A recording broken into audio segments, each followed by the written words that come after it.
현당의 한반도 상황은 아주 엄중한 상황이라고 생각합니다. 구체적으로 이 남북한 모두 서로에 대해서 대적 관계 주적으로 인식하고 있고, 또 이 한미 연합 훈련을 둘러싸고 남북 간의 기싸움이 팽팽히 이어지고 있습니다.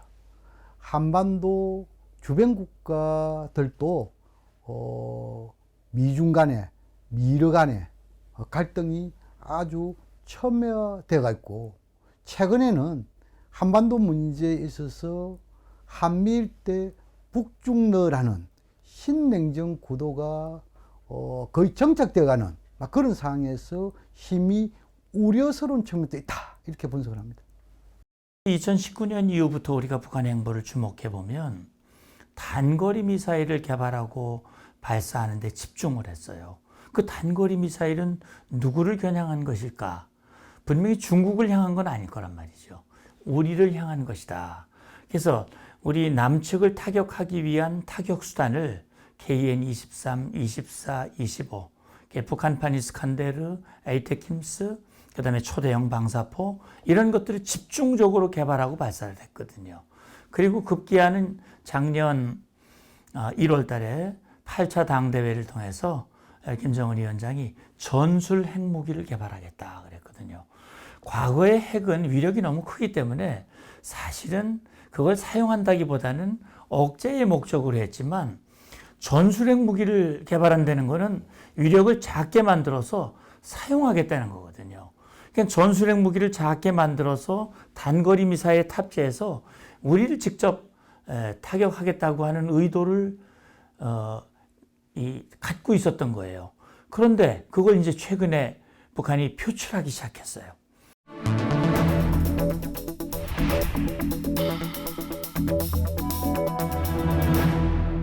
그동안 북한이 보여준 행태를 보면, 저도 북한 군인들과 협상을 많이 해봤습니다만, 북한은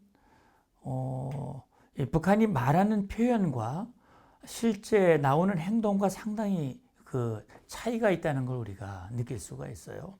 과거에도 북한이 우리를 향해서 뱉어낸 그 표현이나 말을 보면 영원히 만나지 않겠다라고 한 표현이 여러 번 있었어요.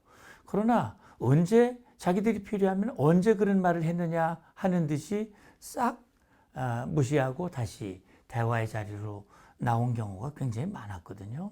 그래서 저는 이번에 북한이 우리에게 상대하지 않겠다고 얘기를 했거든요. 그리고 우리 대통령을 보기 싫다고 그랬어요. 근데 상대하지 않겠다고 그러면 상대 안 해야 되잖아요. 그런데 담화를 발표했다는 건 이미 상대하고 있는 거예요.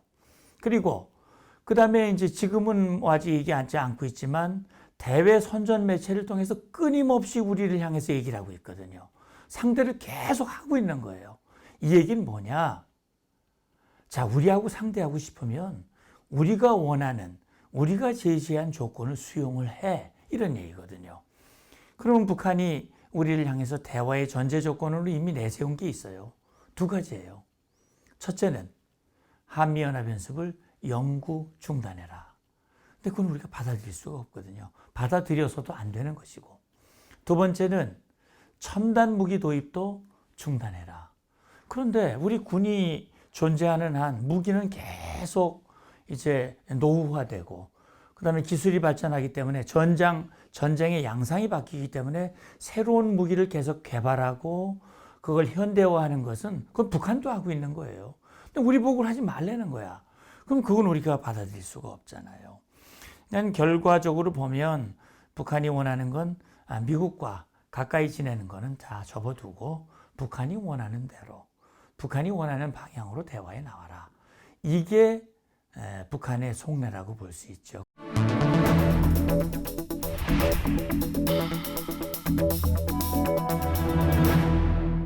한반도 문제는 남북한의 문제이면서 국제적인 성격을 지니고 있습니다. 그래서 북핵 문제를 포함해 가지고 한반도 문제에 대한 현실적이고 전략적인 접근은 남북관계와 북미관계의 선순환입니다. 그 선순환에 의해서 2018년 4.27 판문점 선언과 6.12 싱가포르 성명으로 이어졌습니다. 그러나 2019년 하노이 북미 정상회담 합의 불발을 시작으로 해가지고 계속해서 남북 간에 북미 간에 기싸움의 연장선에서 대립이 되어 왔습니다.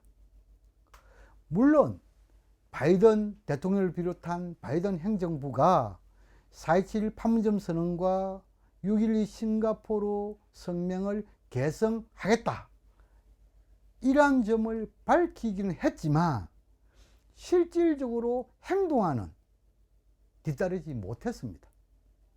일례로 북한이 이 핵과 ICBM 모라토리움 이 파괴 운운할 때도 기존의 주장대로 대화의 문은 열려 있다, 대북 적대 정책은 없다, 이렇게만 주장을 해왔습니다.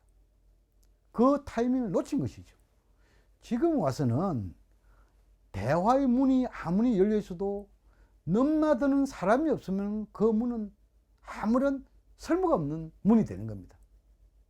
그래서 좀 더 적극적으로 한미 간에 조율된 비핵 평화에 대한 로드맵을 가지고 북한이 원하는 것이 뭔가, 다시 말해서 체제 보장과 생존권과 발전권이 뭔가 미국이 누구보다 잘 알고 있기 때문에 이것에 대해서 미국의 보다 명확한 입장을 가지고 물밑 접촉하는 그런 자세가 필요하지 않겠나, 그렇게 생각되고, 북한도 뭐 이 정면 돌파라든지 강대강이라든지 이런 말만 할 것이 아니고 북한 나름대로도 좀 뭔가 미국하고 대화할 수 있는 정면적인 자세, 이것도 물론 수반이 돼야 됩니다.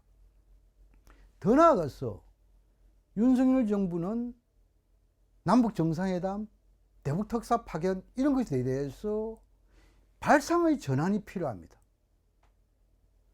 남북 정상회담, 대북 특사 파견에 대해서 이벤트다, 쇼다, 이렇게 접근한다 하면은 대화 없이 화해협력을 갈 수 있습니까? 대화 없이 북한의 비핵화, 한반도의 평화로 나아갈 수 있습니까? 그런 측면을 봤을 때 지금 현 단계에 있어서는 이 한미 간의 조율도 중요하고, 특히 윤석열 정부는 이 북한에 대한 주적론, 여기에 대해서 재검토할 필요가 있다.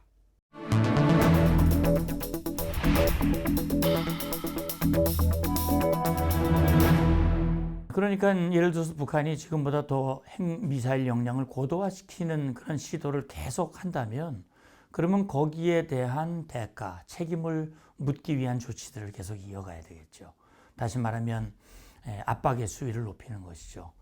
북한이 만약에 7차 핵실험을 한다, 또 ICBM이나 SLBM을 발사한다, 그러면 지금은 중국과 러시아가 비토권, 거부권을 행사하기 때문에 추가 제재가 어려운 상황이지만, 그렇다면 그런 여건 속에서 한미가 또는 국제사회가 단합해서 할 수 있는, 김정은 위원장이 그런 잘못된 선택을 계속 반복할 경우 거기에 대한 대가를 반드시 치를 것이다라고 하는 것을 분명히 보여주는 것이죠. 그래서 북한이 선택할 수 있도록, 북한이 선택하도록 만드는 그런 추가적인 노력이 필요합니다. 그러니까 전략적인 내 아무것도 안 하고 북한이 그냥 바뀌기를 기다리는 그런 무대책으로 가자는 뜻이 분명히 아닙니다.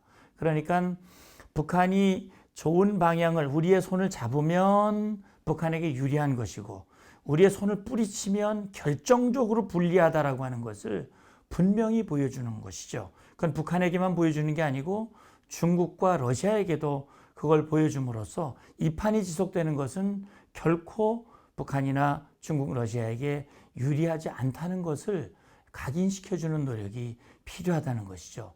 그것이 뭐 과거의 뭐 전략적인 내 2.0 그런 게 아니라는 겁니다. 다른 방향으로 그렇게 해야 되는 것이죠.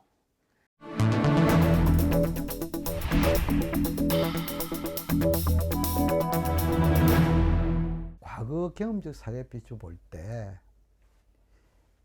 미중 관계가 좋을 때는 한반도에서 대화를 통한 문제 해결로 나아갔습니다.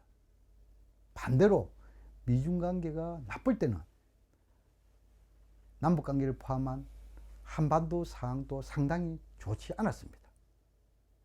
현 단계 미중 갈등이 그 어느 때보다도 심화되고 있는 측면에서 한반도 상황이 좋지 않은 것은 과거의 경험적 사례를 그대로 수반되고 있다, 이렇게 볼 수 있습니다. 이러한 상황에서 좀 더 지혜로운 접근이라고 한다면은 윤석열 정부는 한미 관계와 한중 관계에 있어 가지고 적어도 균형 감각을 지닌 외교가 필요하다, 이것을 강조하지 않을 수 없습니다. 또 그리고 미국도 미중의 갈등 심화를 바라지 않는다면 적어도 접점을 찾을 수 있는 뭔가에 대해서 지혜를 모아야 됩니다. 그 하나의 지혜가 어찌 보면은 북한 핵 문제가 아니겠느냐. 북한 핵 문제는 이미 3자회담 또는 6자회담 선상에서 중국의 참여에 의해서 성과를 본 사례들이 있습니다. 그래서 적어도 심화되고 있는 미중 갈등 속에서 북한 핵 문제, 한반도 평화 문제, 이것을 어제로 해가지고 미중 간의 갈등 상황을 완화시키면서 한반도에 또한 비핵 평화를 한 단계 더 도약시키는 그러한 창의적인 지혜 모으기가 그 어느 때보다도 필요한 시점이다, 그런 생각이 듭니다.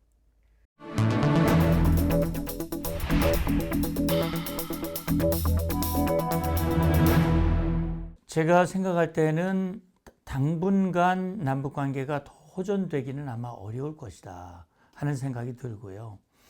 오히려 지금보다 좀 더 위험이 고도화될 수 있다. 위협이 고도화될 가능성이 조금 더 높다라는 생각이 듭니다. 그 이유는 지금 북한이 보복행동 언급을 이미 했고요. 그 다음에 한미연합연습이 4년 전의 모습으로 지금 전개가 되고 있거든요. 그렇기 때문에 어떤 형태로든 북한이 한미연합연습 이후에는 그 말을 행동으로 옮길 가능성이 현재로서는 더 많아 보여요. 그렇게 된다면 지금보다는 긴장의 수위가 더 높아질 수 있죠. 거기에다가 지금 북한은 언제라도 추가 핵실험을 할 수 있는 준비를 모두 마치고 김정은의 결심만 남겨놓고 있는 것이기 때문에 만약에 북한이 그 시기가 언제가 될지 지금 확정할 수는 없지만 아마도 한다면 하반기, 예를 들어서 뭐 중국의 공산당 대회가 끝난 후 11월 뭐 미국의 중간 선거를 계기로 해서 뭔가 재뿌리기 방식으로 정치적 효과를 극대화시키기 위한 그런 시도를 할 가능성도 배제할 수 없거든요. 그러면 하반기 정세가 굉장히 어려울 수 있다라는 생각이 들고, 그런 어려운 국면을 지난 후에야 뭔가 대화의 돌파구가 마련되지 않을까 조심스럽게 전망을 합니다. 한마디로 하반기 한반도 정세는 먹구름입니다. 남북 정상 간의 불신이 팽배하고 더 나아가서 서로 주적으로 인식하고 있는 상황에서 주변 국가인 미국과 중국의 갈등 심화, 또 우크라이나 전쟁, 또 다른 측면에서는 서로 대면을 제한하는 코로나 상황도 지속되고 있습니다. 최근에는 한미 연합훈련을 둘러싸고 그 어느 때보다도 남북 간에 북미 간에 긴장이 고조되고 있습니다. 이러한 것을 모두 다 감안했을 때 적어도 중국의 시진핑 주석의 3회 연입을 결정하는 당대회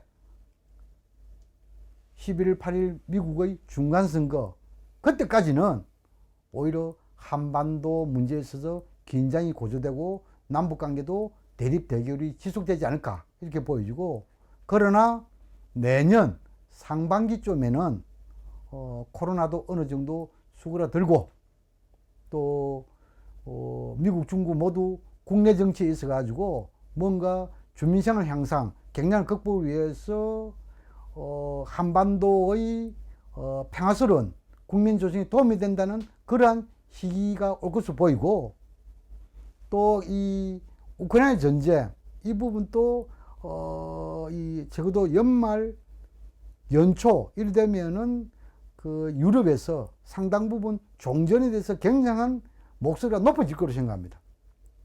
따라서 올 하반기까지 남북관계 냉각기, 한반도의 긴장 고조 가다가 내년 상반기쯤 되면은 자연스럽게 한반도 비핵 평화를 위한 대화의 문이 조금씩 열리지 않을까 이렇게 생각되고, 그 문을 좀 더 빨리 열려면은 윤석열 정부의 대북 인식이라든지 또 이 비핵 평화에 대한 지혜 모으기 이런 부분에 대해서 좀 더 적극적으로 행보를 펼친다면은 조금 이 한반도 남북 관계 이것도 조금 분위기가 좋아지지 않을까 이렇게 생각합니다.